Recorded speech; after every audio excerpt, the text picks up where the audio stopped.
तो मूवी की शुरुआत में हमें फ्यूचर दिखाया जाता है जहां पे बच्चे खेलने के लिए आर्टिफिशियल टॉयज का सहारा लेते हैं और ये आर्टिफिशियल टॉयज बिल्कुल इंसानों की जैसे ही होते हैं, उन्हीं की तरह बिहेव करते हैं। इसके बाद मूवी के अगले सीन में हम कैडी नाम की बच्ची को अपने पेरेंट्स के साथ में देखते हैं जो कार में उनके साथ कहीं जा रही होती है और यहाँ पे वो अपने साथ अपना फेवरेट टॉय लेके आई होती है। यहाँ हम देखते हैं कैडी को अपने माँ बाप से ज्यादा टॉय से प्यार है, लेकिन तभी उसके माँ बाप की कार का एक्सीडेंट हो जाता है जिसमें उसके माँ बाप की मौत हो जाती है, लेकिन किसी तरीके से कैडी बच जाती है।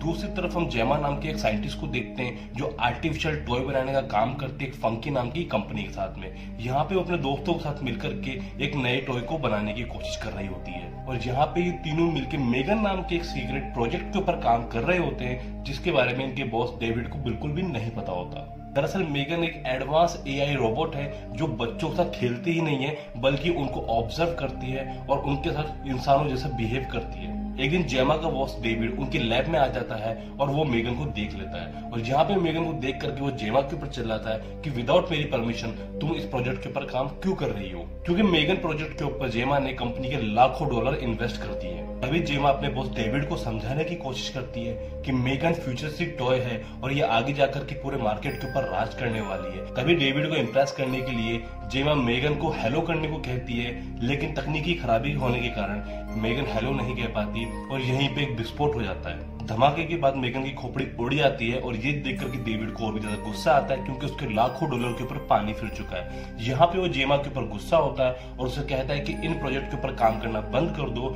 और जो मेन प्रोजेक्ट जो मैंने तुम्हें पहले दिया था उसी के ऊपर फोकस करो। यहाँ पे जेमा काफी सैड हो जाती है। तभी उसके मोबाइल पे फोन आता है कि उसकी बहन का सीरियस एक्सीडेंट हो चुका है, जिसको देखने के लिए जब वो हॉस्पिटल पहुंचती है तो उसे पता चलता है कि उसकी बहन की और उसके हस्बैंड की डेथ हो चुकी है और उनकी बेटी कैडी काफी सीरियस कंडीशन में है। और यहाँ में पता चलता है कि जेमा एक्चुअली में कैडी की मौसी है और कुछ हफ्तों के ट्रीटमेंट के बाद में कैडी की हालत काफी सही हो जाती है, जिसके बाद में जेमा उसे अपने घर ले जाती है उसकी देखभाल के लिए। हालांकि यहाँ में पता चलता है कि कैडी के अभी ग्रैंड पेरेंट्स भी जिंदा हैं, यानी कि उसके दादा दादी जिंदा हैं, लेकिन उसके बाद भी जेमा उसे अपने घर ले जाती है। घर पहुंचने के बाद कैडी देखती है कि जेमा के घर में काफी ज्यादा आर्टिफिशियल इंटेलिजेंस रोबोट और टॉयज हैं, जिसके बाद में वो काफी घबरा जाती है क्योंकि तभी एक आर्टिफिशियल रोबोट जेमा को बताता है कि आपके लिए 6 मैसेजेस आए हैं, जिसके बाद में कैडी काफी घबरा जाती है। ये देख करके जेमा अपने सारे आर्टिफिशियल रोबोट्स को बंद कर देती है। इसके बाद जेमा कैडी के साथ कुछ टाइम स्पेंड करती है और उसे कंफर्ट कराने की बहुत कोशिश करती है, लेकिन यहाँ पे जेमा को बच्चों के साथ रहने का बिल्कुल भी एक्सपीरियंस नहीं होता तो उसे समझ नहीं आता कि उसे क्या करना चाहिए जिससे कैडी को अच्छा लगे। इसके बाद जेमा कैडी की सिचुएशन को समझने के लिए चाइल्ड स्पेशलिस्ट को अपने घर पे बुलाती है, जहाँ पे चाइल्ड स्पेशलिस्ट जेमा को बताती है जिस तरीके से तुमने अपने घर के अंदर काफी ज्यादा एआई टॉयज को यूज कर रखा है, इन्हीं के कारण कैडी बिल्कुल भी कंफर्टेबल नहीं हो पा रही है। लेकिन यहाँ पे जेमा डॉक्टर को बताती है कि ये सब मैं सिर्फ कैडी को खुश करने के लिए ही कर रही हूँ। इसके बाद जेमा रात को अपने प्रोजेक्ट के ऊपर काम करना शुरू कर देती है। यहाँ पे कैडी उसके पास में आती है और कैडी उससे बात करने की कोशिश करती है, जहाँ पे जेमा उसे बताती है कि मैं बच्चों के लिए आर्टिफिशियल इंटेलिजेंस टॉयज बनाती हूँ। और यहाँ पे हमें पता चलता है कि कैडी को भी आर्टिफिशियल टॉयज के अंदर काफी ज्यादा इंटरेस्ट आता है और यहाँ पे इन दोनों की थोड़ी दोस्ती होने लगती है। इसके बाद जेमी कैडी के रूम में पड़े हुए ब्रूस नाम के प्रोजेक्ट को देखती है। ये एक आर्टिफिशियल टॉय है, जिसके बाद जेमा कैडी को बताती है कि ये मेरे कॉलेज के दिनों का एक प्रोजेक्ट था जिसको मैंने बना करके रखा हुआ है अपने रूम के अंदर। इसके बाद जेमा ब्रूस के और भी काफी सारे फीचर्स के बारे में कैडी को बताती है, जिन फीचर्स को देखने के बाद में कैडी बिल्कुल बावली हो जाती है और वो अपनी एमा आंटी से कहती है कि अगर मेरे पास इस तरीके का कोई टॉय होगा तो मुझे पूरी लाइफ के अंदर कोई दूसरे टॉय की जरूरत नहीं पड़ने वाली। कैडी की ये बात सुन के जेमा को काफी ज्यादा मोटिवेशन मिलता है, जिसके बाद में वो वापस से मेगन नाम के प्रोजेक्ट के ऊपर दोबारा काम करती है और कई हफ्तों की मेहनत के बाद में अपने दोस्तों की टीम के साथ में वो मेगन को अच्छी तरीके से प्रोग्राम करके कंप्लीट कर लेती है।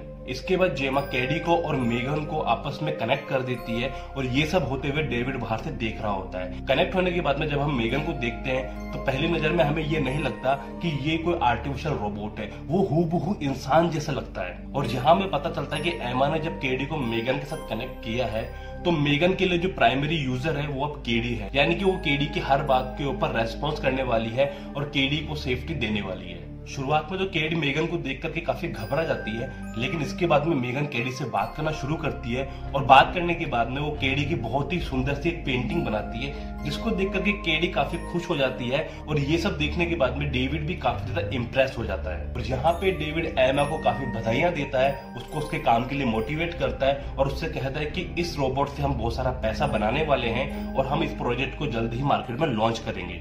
इसके बाद जेमा मेगन के और भी फीचर्स को इम्प्रूव करने के लिए केडी के साथ उसे अपने घर ले आती है। घर आने के बाद में मेगन केडी के हर एक मूवमेंट को नोटिस करती है, उसके फेस के एक्सप्रेशंस को नोटिस करती है और जहाँ पे उसको समझने की कोशिश करती है। और यहाँ पे हम देखते हैं कि केडी अब पहले से बहुत ज्यादा खुश है, क्योंकि उसको एक ऐसा फ्रेंड मिल चुका है जो हमेशा उसके साथ रहने वाला है। अब यहाँ पे मेगन और केडी पूरा टाइम एक साथ ही स्पेंड करती है, दोनों साथ खेलती है, डांस करती है, नहाती है, धोती है, सब कुछ एक साथ करती है। ऐसा लगता है कि ये दोनों ट्विन सिस्टर है, लेकिन हम जानते हैं कि ये रोबोट है और रोबोट कितने डेंजरस होते हैं ये आगे पता चलने वाला है। और इसी बात का फायदा उठाकर के एमा भी अपने काम में काफी बिजी हो जाती है। अब उसे केडी की देखभाल करने की जरूरत नहीं पड़ती, क्योंकि उसके लिए मेगन ऑलरेडी है। यहाँ पे हम देखते हैं कि एक दिन एमा की टीम मेगन के ऊपर काम कर रही होती है, तभी मेगन बीच में बोल देती है, जिसके बाद एमा उसे चुप होने को कहती है। तो यहाँ पे मेगन जवाब देती है कि मैं तुम्हारे ऑर्डर नहीं मान सकती, क्योंकि मेरा जो प्राइमरी यूजर है वो कैडी है, उसी की बात को मुझे मानना पड़ेगा। मेगन की इस बात को एमा अपने दिल के ऊपर ले लेती है और सेकंड ऑप्शन यूज करके वो मेगन को वहीं शट डाउन कर देती है, जिसके बाद वो मेगन को घर ले आती है। और यहाँ हम देखते हैं कि मेगन अगली सुबह अपने आप ही उठ जाती है और उठ करके वो विंडो से सनराइज को देखती है। अब यहाँ पे मेगन केडी को बाहर लॉन में खेलते हुए देख रही होती है, तभी हम देखते हैं कि केडी की जो एक स्टिक होती है वो पड़ोस के घर में चली जाती है, जिसको उठाने के लिए जब मेगन वहां पे जाती है तो उसका कुत्ता मेगन के ऊपर हमला कर देता है। मेगन को बचाने के लिए जब केडी वहां जाती है तो वो डॉग केडी के हाथ को भी काट लेता है। तभी एमा आकर के मेगन और केडी को बचा लेती है और यहाँ पे वो कुत्ते के ओनर के ऊपर चिल्लाती है कि तुम अपने कुत्ते को संभालती क्यों नहीं हो। तो यहाँ पे कुत्ते के ओनर भी एमा के ऊपर चिल्लाती है कि तुम अपने बच्चों को क्यों नहीं संभालती हो। इसके बाद में एमा केडी को लेके अंदर चली जाती है, लेकिन यहाँ पे हम मेगन की आंखों के अंदर हैवानियत देखते हैं, जिसको कुत्ते की ओनर भी देख लेती है और वो उससे डर करके अपने घर में चली जाती है। यहाँ हमें पता चलता है कि मेगन के दिमाग में कुछ और चल रहा है। इसके बाद हम देखते हैं कि रात को जब एमा और केडी सो जाती है तो मेगन पड़ोसी के घर में जाती है और उसके कुत्ते को किडनैप करके मार के गाड़ के वापस से आ जाती है और इस बात के बारे में किसी को पता भी नहीं चलता। सुबह उठ के एमा खिड़की से देखती है कि कुत्ते की ओनर कुत्ते को ढूंढ रही है, लेकिन वो इस बात के ऊपर ज्यादा ध्यान नहीं देती, क्योंकि आज का दिन उसके लिए बहुत ही इंपॉर्टेंट दिन होता है, क्योंकि आज डेविड काफी सारे इन्वेस्टर्स के सामने काफी अच्छा डेमो देने वाला है। इस डेमो के अंदर कैडी को भी भाग लेना होगा, क्योंकि मेगन के साथ में प्राइमरी यूजर के नाम पे कैडी ही होती है। इसके बाद डेमो स्टार्ट हो जाता है और डेमो के अंदर हम देखते हैं कि मेगन जब केडी के पास जाती है तो केडी अचानक रोने लग जाती है और यहाँ वो बताती है कि उसे अपने माँ बाप की याद आ रही है। तो मेगन उसको समझाती है, उसको लोरी सुनाती है और उसकी यादों को स्टोर करके उसको वापस से सुनाती है। ये सब देख करके बाहर बैठे हुए इन्वेस्टर्स काफी ज्यादा इमोशनल हो जाते हैं और वो इस प्रोजेक्ट के ऊपर काफी बड़ा अमाउंट इन्वेस्ट करने को राजी हो जाते हैं। डेमो सक्सेसफुल होने के बाद में यहाँ पे एमा की पोजीशन भी कंपनी के अंदर बड़ी हो जाती है और वो काफी खुश भी होती है, लेकिन कहीं ना कहीं उसको मन के अंदर ऐसा लग रहा होता है कि कैडी ने अपने जो इमोशंस हैं वो मेरे साथ शेयर नहीं करे, बल्कि उसने एक रोबोट के साथ में शेयर किए और इसी पल से एमा को मेगन के ऊपर शक होना स्टार्ट हो जाता है। दूसरी तरफ हम देखते हैं कि एमा का ही एक टीम मेंबर मेगन के प्रोग्रामिंग कोड चुरा लेता है और जहाँ पे वो अपने खुद के रोबोट्स को लॉन्च करने की प्लानिंग कर रहा होता है। इसके बाद हम देखते हैं कि चाइल्ड स्पेशलिस्ट केडी का सेशन लेती है और केडी का सेशन कंप्लीट करने के बाद वो एमा को बताती है कि मेगन और केडी की जो दोस्ती है वो फ्यूचर में जाकर के काफी प्रॉब्लम क्रिएट कर सकती है। तो एमा को केडी की काफी चिंता होती है और वो इस बात के बारे में केडी से बात करती है। यहाँ पे एमा केडी को बताती है कि तुम्हें किसी भी रोबोट के साथ में इतना ज्यादा इमोशनली कनेक्ट होने की जरूरत नहीं है। तभी मेगन वहां आ जाती है और वो बीच में बोलना शुरू कर देती है, जिसके बाद में एमा उसको चुप होने के लिए बोलती है, लेकिन यहाँ पे मेगन चुप नहीं होती और यहाँ में पता चलता है कि मेगन ने एमा को अपनी यूजर लिस्ट से बाहर कर दिया है।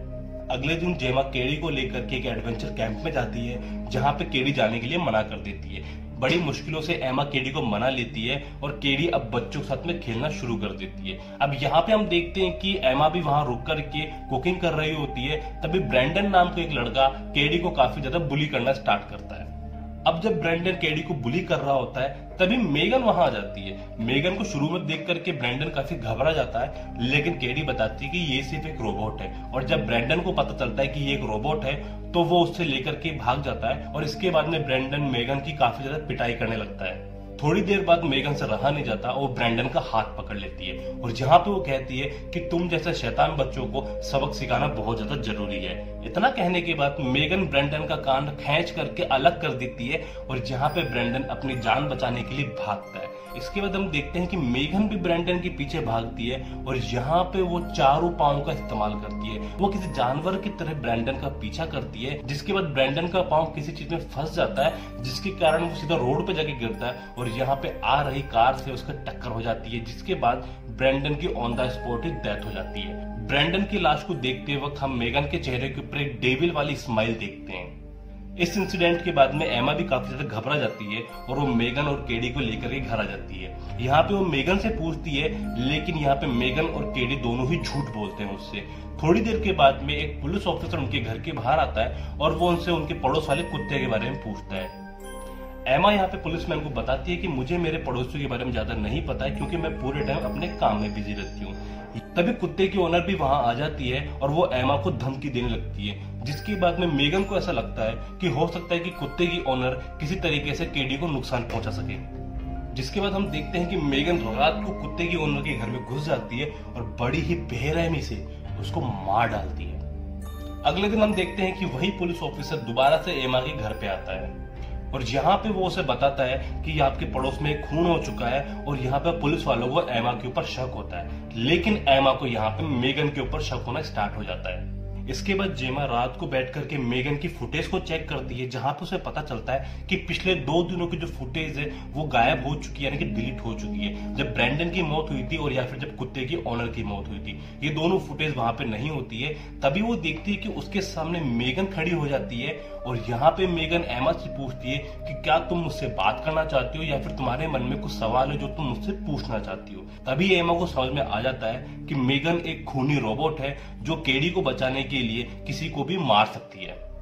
इसके बाद एमा बड़ी चालाकी से अपने खुफिया पेन की मदद से मेगन को शट डाउन कर देती है और यहाँ वो उसे अपनी लैब में ले आती है, जिसके बाद वो अपनी टीम मेंबर्स को बताती है कि मेगन एक खूनी रोबोट है, ये बहुत ही ज्यादा खतरनाक है। इसने केडी को प्रोटेक्ट करने के चक्कर में कुत्ते को, कुत्ते की ओनर को और ब्रेंडन को, तीनों को ही जान से मार डाला है। यहाँ पे एमा की टीम मेंबर्स को एमा की बात पे विश्वास नहीं होता। उन्हें नहीं लगता कि किसी तरीके से कोई टॉय किसी 3 इंसानों की जान ले सकता है। इसके अलावा 2 दिन के बाद ही मेगन का काफी बड़ा एक लॉन्च है, जिसको देखने के लिए काफी दुनिया भर से लोग आने वाले हैं और वो लोग नहीं चाहते हैं कि किसी भी तरीके की नेगेटिव पब्लिसिटी मेगन को लेकर स्टार्ट हो जाए। इसके बाद हम देखते हैं कि चाइल्ड थेरेपिस्ट केडी को शांत कराने की कोशिश कर रही होती है, लेकिन यहाँ पे वो मेगन से मिलने की जिद करती है और वो चाइल्ड थेरेपी से बदतमीजी करना स्टार्ट कर देती है। जिसके बाद में एमा उस कमरे में आ जाती है और वो केडी को शांत करने की कोशिश करती है, लेकिन यहाँ पे केडी शांत नहीं होती और वो एमा को एक थप्पड़ मार देती है। लेकिन थप्पड़ मारने के बाद में वो एमा से तुरंत माफी मांग लेती है और मेगन से मिलने की जिद करने लगती है। इसके बाद एमा केडी को लेकर के अपने घर की तरफ निकल पड़ती है। तभी उसे अपनी टीम मेंबर टेस का फोन आता है। तभी हमें पता चलता है कि मेगन ने टेस के फोन को हैक करके एमा को फोन लगाया है और फोन पे वो कहती है कि थोड़ी देर में हम दोनों मिलने के लिए घर पे आ रहे हैं। तभी टेस कंप्यूटर में मेगन के प्रोग्राम्स को चेक करती है और उसे पता चलता है कि मेगन बिना किसी चीज को छुए ही चीजों को हैक कर रही है और उनका गलत इस्तेमाल कर रही है। तभी अचानक से सारे के सारे सिस्टम शटडाउन हो जाते हैं और टेस के पार्टनर को मैन्युअली मेगन को शटडाउन करने के लिए उसके पास जाना पड़ता है। अब जब कोल मेगन की बॉडी से सारे वायर्स को निकाल रहा होता है, तभी मेगन उसके ऊपर हमला कर देती है और एक वायर को उसके गले में फंसा करके उसे वहीं लटका देती है। लेकिन किसी तरीके से टेस कोल को बचा लेती है। इसके बाद मेगन उस कमरे से बाहर निकल जाती है। इसके बाद वो एक तलवार लेती है और तलवार से रास्ते के अंदर वो डेविड और कर्ट को भी मार डालती है। इसके बाद मेगन बिल्डिंग से बाहर निकल जाती है और बिना कार को टच किए उसको हैक कर लेती है और हैक करने के बाद में कार को ड्राइव करके वो एमा के घर की तरफ चली जाती है। यहाँ हम देखते हैं कि एमा रात को केडी के रूम में आती है और वो देखती है कि केडी अपने रूम में सो रही है। तभी एमा को पियानो की आवाज आती है। अब जब वो लिविंग रूम में आती है तो उसे पता चलता है कि मेगन वहां बैठ करके पियानो बजा रही है और यहाँ पे मेगन एमा से कहती है कि तुम्हें बच्चों का ध्यान रखना आता ही नहीं है, तुम्हें केडी की जरा सी भी परवाह ही नहीं है। मेगन की बातों को सुनने के बाद में एमा मेगन को वापस से पेन की मदद से शट डाउन करने की कोशिश करती है, लेकिन इस बार मेगन एमा का गेम समझ जाती है और वो एमा का हाथ पकड़ के उसी के ऊपर हमला कर देती है। इसके बाद एमा और मेगन के बीच में, यानी कि इंसान और रोबोट के बीच में हमको एक जबरदस्त फाइट देखने को मिलती है। लड़ते लड़ते दोनों बेसमेंट में पहुंच जाते हैं और यहाँ पे एमा कटर की मदद से मेगन का चेहरा खराब कर देती है। मेगन का चेहरा देखने में बिल्कुल चकी के चेहरे जैसा लगता है। चकी की कहानी मैं आपको कभी और सुनाऊंगा। तो बहुत ही ज्यादा खतरनाक चेहरा यहाँ पे मेगन का लग रहा होता है। इतने में ही कैडी भी वहां पे आ जाती है और वो मेगन की असलियत समझ जाती है। इसके बाद में अपनी मौसी को बचाने के लिए वो पुराने रोबोट ब्रूस के कंट्रोलर अपने हाथ में पहन लेती है और यहाँ पे वो मेगन की हालत खराब कर देती है। यहाँ पे कैडी ब्रूस की मदद से मेगन के शरीर के 2 हिस्से कर देती है, लेकिन इसके बाद भी मेगन खत्म नहीं होती और यहाँ पे वो केडी के ऊपर हमला कर देती है और वो केडी को गद्दार कह के बुलाती है। अब केडी पे हमला होते हुए देख करके एमा को काफी गुस्सा आता है और वो किसी भारी चीज से मेगन के चेहरे के ऊपर लगातार वार करना शुरू कर देती है। इसके बाद केडी एक स्क्रू ड्राइवर को मेगन के मदर बॉक्स में घुसा करके उसके सारे प्रोग्राम को ही खत्म कर देती है और यहाँ पे मेगन का खात्मा हो जाता है। तभी पुलिस वालों को लेकर के एमा के टीम मेंबर टेस और कोल भी वहां पे आ जाते हैं और यहाँ पे वो देखते हैं कि एमा और केडी दोनों बिल्कुल सुरक्षित है। लेकिन यहाँ हम बैकग्राउंड में देखते हैं कि एमा के घर के अंदर जो आर्टिफिशियल टॉयज है वो ऑटोमेटिकली ऑन हो चुके हैं और वो केडी के ऊपर नजर रख रहे हैं। यानी कि इस मूवी का पार्ट 2 भी हमको फ्यूचर में देखने को मिल सकता है। तो दोस्तों ये था एक्सप्लेनेशन दी मेगन नाम की मूवी का। होपफुली आपको ये वीडियो पसंद आया होगा। अगर आपको वीडियो पसंद आया तो वीडियो को लाइक करें, सब्सक्राइब करें चैनल को और मिलते हैं अगली वीडियो में। तब तक के लिए बाय।